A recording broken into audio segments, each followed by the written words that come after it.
Mankafaliana indray no iarabana antsika tsirairay avy amin'izao fotoana izao manaraka nyity fandarana ity miomana eona amin'Andriamanitra ao laharana fa 770 sy 900 isika izao dia ny fanahy masina anie mbola hitohy hikasika antsika tsirairay avy izay mandray an'izao teny izao mba tena hitondra fiainana ao antsika hanamasina hanamarina mba ho vonina ho amin'ny andro fampakarantsika rehefa tonga izay fotoana izay ary fotoana fiomanana izao ary anisan'ny iomanantsika indray anamasina ny tompo antsika amin'ny teniny ity miomana fa 770 sy 900 ity amin'izao voalohan'ny fiandohan'ny volana Jolay izao 20 sy 2000 mialohan'ny izarako ny tenin'Andriamanitra dia laza vaovao kely amintsika ny amin'ny fitoriana filazantsara isaorana ny tompo fa vita ny fitoriana izay natao tany Itondy any amin'ny faritra kaikaiky ny miandro vazo any izay faritra mena moa zany filaza azy tsy tonga ny fiarany fa helikoptera no andehanana any ary fa nefany zao fitoriana izay natao zao amangina an'ireo mpino efa nanolo tena ho an' Jesosy ampiorenana sy amatsiana azy araka ny tenin'Andriamanitra ary koa hitoriana ny filazantsara ho an'ireo izay mbola tsy ao anatin'ny vala dia isaorana ny tompo fa vita soamantsara ny asa dia misaotratsika ny fahatsiarovana ambavaka sy amin'ny fanohanana amin'izany asa izany. Ny manaraka ny fitoriana ho avy izao any amin'ny manomboka amin'ny 15 Jolay iny 2024 dia isy famangina ny vondrombavaka izay any Mahajanga lazaina amintsika ihany ny andinindininy aoriana kely ao fa sady isy famangina an'ireo izay ao anatin'ny mpino zany mpiray-po amin'ny tompo any amin'ny toerana iny ary koa sitsika fotoana izay ahafahana mitory ho an'ny rehetra ihany koa mipetraka amin'ny tompo zany fikasana zany ho lavrary araka ny sitrapony. Dia amin'ny 12 volana Jolay dia misy fitoriana ny filazantsara izay ho atao any amin'ny faritra Sava, Sambava, Andapa, Vohimara sy Antalaha. Ireo toeran'ireo zany no andehanana hitoriana ny tenin'Andriamanitra manomboka ny 12 Jolay ka hatramin'ny 17 Jolay. Dia mikarakarana azy sika misy toerana maromaro indrindra amin'ny faritra Andapa iny zany izay ho tsidihana dia menantsika ihany koa ny andinindiny rehetrarehetra momba izay fa latsitoka eto amintsika eto fotsiny aloha izy amin'izao fotoana izao.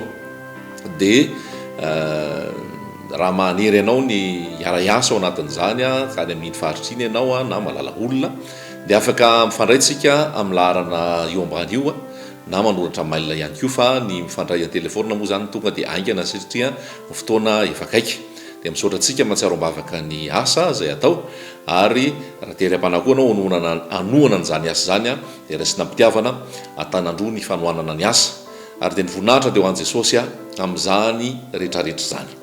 Azao tsika dia andray ny tenin'Andriamanitra amin'izay ny fitoriana filazantsara fampianarana ihany koa dia efa miverina indray ny ambobao ny amin'ny lalana makany amin'ny Bianco iny ao amin'ny vila manomeny soa isaky ny alady amin'ny 7 ora maraina raha mangetaheta ihany koa ianao maniry ny anatrika an'izany fotoana zany dia raisina mpitiavana atanandroa ihany koa tsy hanavahana na iza na viaiza na viaiza fa rehefa mangetaheta tenin'Andriamanitra dia tonga soa avokoa amin'izany fotoana zany isaky ny alady amin'ny 7 maraina any ambobao ao amin'ny toerana hoe vila manomeny soa lalana makany amin'ny Bianco iny zany. Zay no ataoko hoe vaovao tsara pitaina fa andao amin'izay tsika indray tenin'Andriamanitra. Tenin'Andriamanitra androany dia ny amin'ny hoe fiovana ny fiovana Ezekela toko fa 4:30 Ezekela toko fa 4:30 dia ny andininy fa 5:20 dia ho fafazako rano madio ianareo ka hadio ny mba ho afaka amin'ny fahalotonareo rehetra sy ny sampinareo rehetra no anadiovako anareo ary omeko fo vaovao ianareo ary fanahy vaovao no ataoko ao anatinareo ary esoriko amin'ny nofonareo ny fo vato ka omeko fo nofo ianareo ary ny fanahiko no ataoko ao anatinareo ka hatonga anareo andeha araka ny lalako sy hitandrana ny fitsipiko ka anaraka azy aronina any amin'ny tany izay nomeko ny razanareo ianareo ka ho oliko ianareo ary izao Andriamanitrareo ary ho vonjeko ho afaka amin'ny fahalotonareo rehetra ianareo ary antsoko tsy ataoko vokatra ny vary ary tsy hanaterako mosary intsony ianareo, ary ataoko vokatra koa ny voankazo sy ny vokatry ny sa, mba tsy ho voalatsan'ny jentilisa amin'ny mosary intsony ianareo. Dia ho tsarovanareo ny lalan-dratsinareo sy ny fanao tsy metinareo, ka dia haharikoriko anareo ny tenanareo noho ny fahadisoanareo sy ny fahavetavetanareo. Tsy noho ny aminareo no anaovako izany, hoy Jehovah Tompo. Aoko ho fantatrareo izany, koa menara sy mangay azy ianareo noho ny lalanareo ry taranak'Israely. Amen. Zay teny zay no men'ny Tompo antsika ny amin'ny hoe fiovana izay hoentin'Andriamanitra, fiovana izay avy any amin'ny ray Tompo tsito, ny fahaterahana avy any ambony. Ny zavatra hoentin'ny fanamasina voalohany indrindra dia ny fiekena ny fahotana, ny fiekena ny fahotana.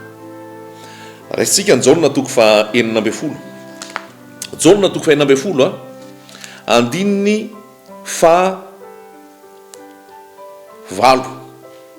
Ary raha tonga izy dia ampiaiky izao tontolo zao ny fahotana sy ny fahamarinana ary ny fitsarana. Ny fahotana satria tsy mino ahy izy, ny fahamarinana satria makany amin'ray aho ka tsy mahita intsony ianareo, ny fitsarana satria ny andrinan'izao tontolo zao dia efa voatsara.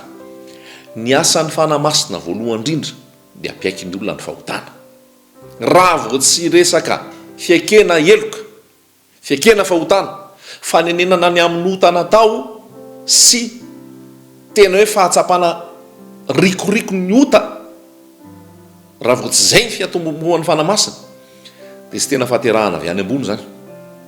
Tsy hoe resaka fitenenana amin'ny teny tsy fantatra ny voalohany, tsy hoe resaka fanaovana fahagagana miracle, tsy hoe resaka fitoriteny be mahery vaika, fa mety fitaka zany, mety santoko zany. Tadidio ny tantaran'ny Simona lay magicien, voalaza ao amin'ny asan'ny apôstôly toko fa 9. Fa rehefa nitory tany Filipa dia nibebaka ny olona, ary rehefa nibebaka ny olona dia ataontsika hoe mba nibebaka ihany koa Simona. Fa rehefa tena ndiniana ny tao anatin'ny Simona tsy nibebaka zany Simona, satria rehefa tonga amin'izay Petera, fa gaga izy tamin'ny fahagagana izay nanaraka amin'ny Petera, dia nanome vola ny Petera izy, dia hoy izy hoe ity ny vola ametrao tanana ihany koa amin'izay rehefa miasa dia tahaka ny anao koa hoe tena hoe manao fahagagana ohatrany anao koa. Dia hoy izy Petera hoe mibeba ianao miverena amin'ny fahahotanao mbola misy faka-mangidy ao anatinao tsy tena mbola ao anatin'ny fanjakan'Andriamanitra ianao, mibeba ianao ary Andriamanitra angamba handray anao izy izy. Izany hoe tsy tena nisy fibebahana marina tao amin'ny Simona, na dia efa natao batisa ary, na dia efa lazaina eo imaso, tenenina eo imaso ary hoe nibebaka, fa tsy nibebaka zany Simona tsy nibebaka zany izy satria tsy hita tao aminy ny vomendrika ny fibebahana, tsy hita tao aminy le tena hoe rikorikota, fa mbola tao anatiny nisy fangidiana, tao anatiny mbola nisy fitiavana isehoseho, fitiavana ho hita, fitiavana anao zavatra mahagaga. Zay ny tena namaky anazy, ary dia nomeny vola Petera hoe tia ny vola dia ametrao tanana mba hanao fahagagana. Tandremo vao fitaka zaho sy anao, tsy resaka fahagagana ny fiatombohan'ny fanamasina, tsy resaka ataoko akora hoe fanasitranana, tsy resaka hoe fitenenana amin'ny teny tsy fantatra sy ny zavatra mahatalanjona rehetrarehetra, fa ny voalohany ary amoazana rehefa avy eo fibebahana zay nyresantsika vao tsy ela dia ny fiekena ny fahotana. Fiekena ny fahotana, izay ny voalohany ataon'ny fanamasina.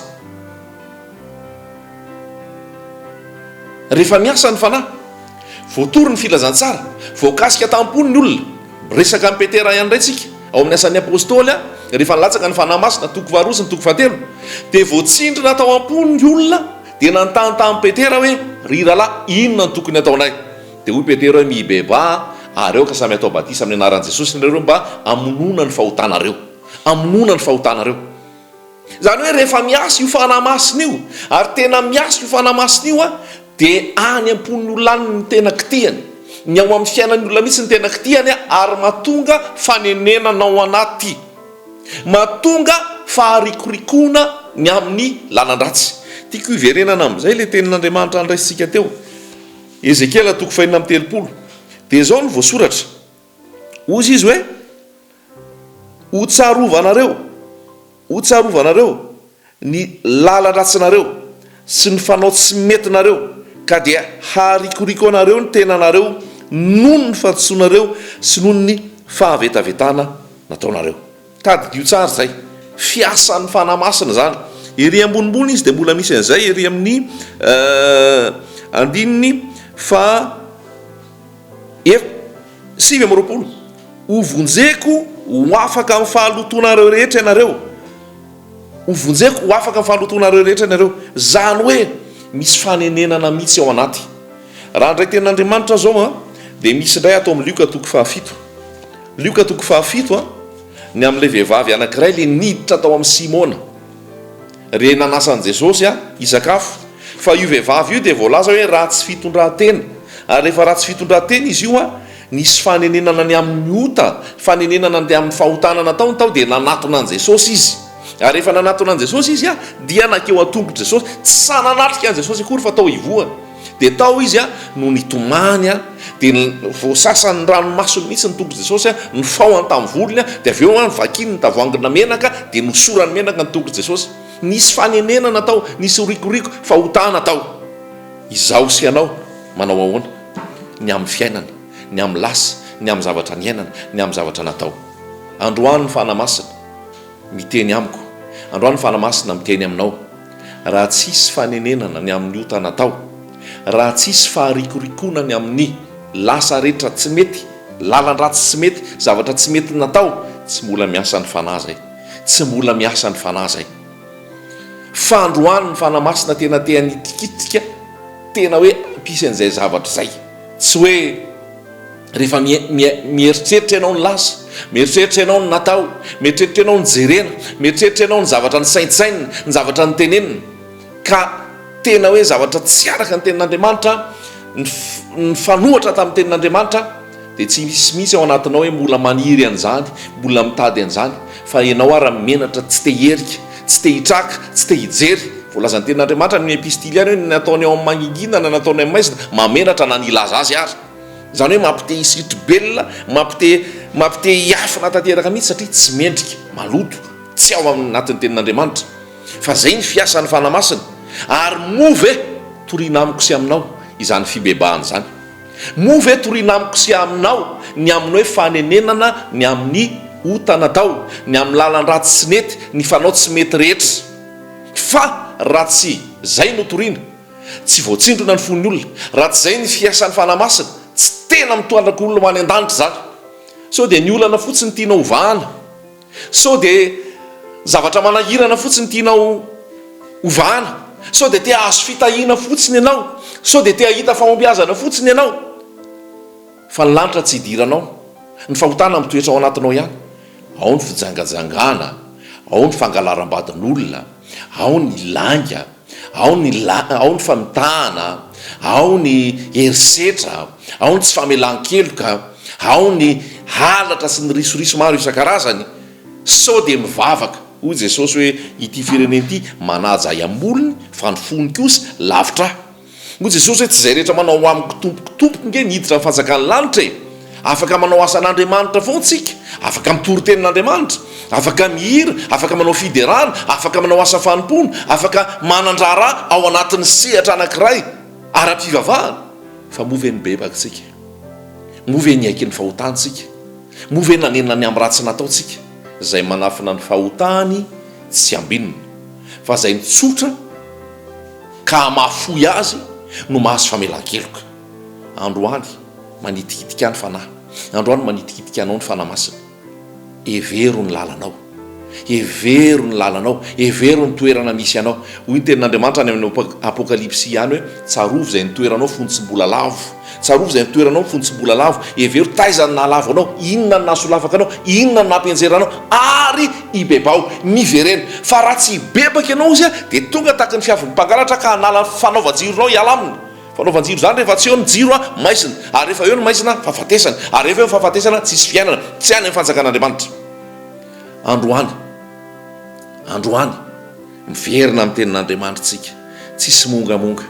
Sao dia hoe ambany fahasoavana dia mbola anota, so dia hoe ambany fahasoavana dia mbola hijangajanga, ambany fahasoavana dia mbola amitaka, ambany fahasoavana dia mbola andainga. Tsy ararotina ny fahasoavana tsy hoe ataovy ihany ny fahotana fa mamelanao ny tompo, fa ny tena fahasoavana dia hoe voavelany elokao noho ny fahotana, noho ny fahasoavana tompo, noho ny famindrapony ary nomeny hery ianao tsy hanotanao intsony, nomeny hery ianao tsy hiverenanao amin'iny intsony, nomeny hery ianao ary ianao arikoriko anao ny fahotana, arikoriko anao ny tenanao, arikoriko anao ny lasa rehetra, satria tonga ny fanamasina miasa. Mila mipetraka tsara zay tenin'Andriamanitra zay. Raha te ho isan'ny no akarina, raha te ho isan'ny no hiditra any fanjakan'ny lanitra, raha te ho isan'ny olona kasitran'Andriamanitra, tsy maintsy miditra amin'ny fibebahana. Ho antsika tsirairay avy zany zavatra tena mipetraka zany, ary tena mila ambara tsara hoe aveo ke miteny izy hoe ataoko mavokatra ny vary, tsy asiako mosary tsony. Zany hoe ny tena zava-dehibe zany fibebahana aloha mba asiany fitahiana sy ny fanambiana ny tompo. Rehefa aveo ny fibebahana ny alohan'izay, ny fibebahana zay vao miteny izy hoe meko ny vary, tsy asiako tsony ny mosary, ataoko mavokatra be. Zany hoe ny fitahiana rehetra dia diavinao ny fibebahana aloha, miaiky ny fahotana. Hevero ny lalanareo, dinio ny tenanareo. Rehefa voakasika ao am-pony ny olona averiko ihany dia tena miaiky ny fahotana izy. Ny zavatra nijerenao tao mangingina, ny zavatra ny saintsaininao tao amin'ny mangingina. Raha misy mijery vehivavy izy ka mitady azy, ila azy, dia efa nijangajanga taminy tao am-pony izy. Mahery be ne zany tenin' Jesosy zany e.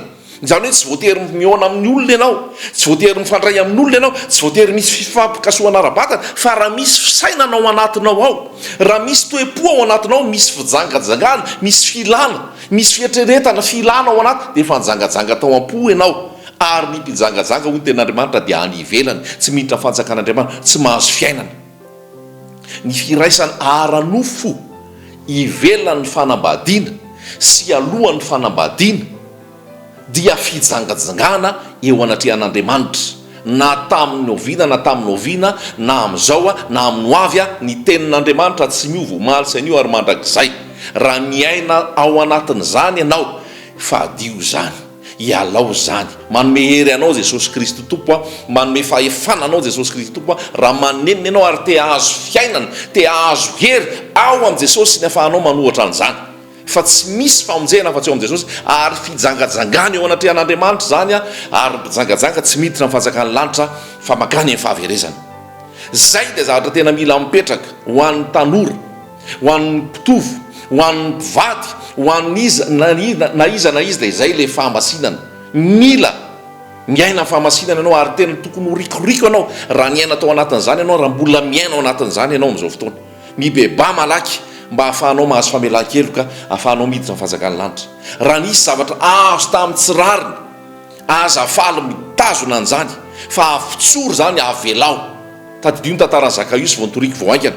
Indro ny antsasaky ny fananako omeko ny malahelo. Raha nisy zavatra azoko tamin'ny tsirariny dia honerako avy efatreny zany. Fanenenana ny aminota natao izany.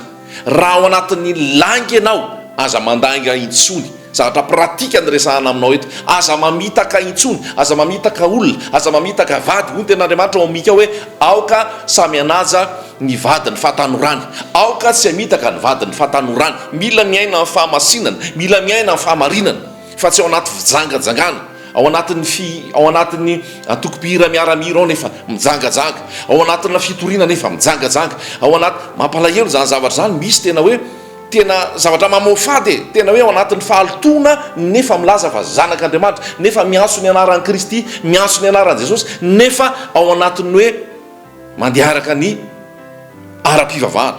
Mila madio ny ao anaty ary mila madio ny ao ivelany. Andriamanitra mandinika ny fo sy ny vo, Jesosy Kristy mandinika ny fo sy ny vo. Mila manenina ny amin'ny fahotana ary tsy miverina ny amin'izany intsony. Tsy azo vazavaziana ny tompo, fa zay nahafafon'ny olona no jinjainy ny tenin'Andriamanitra.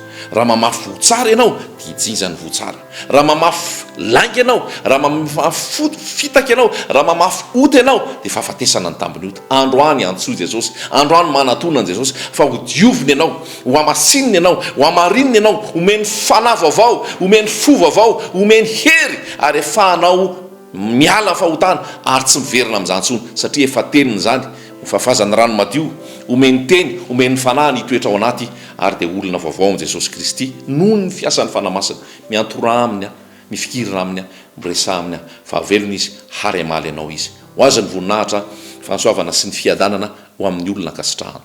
Amen.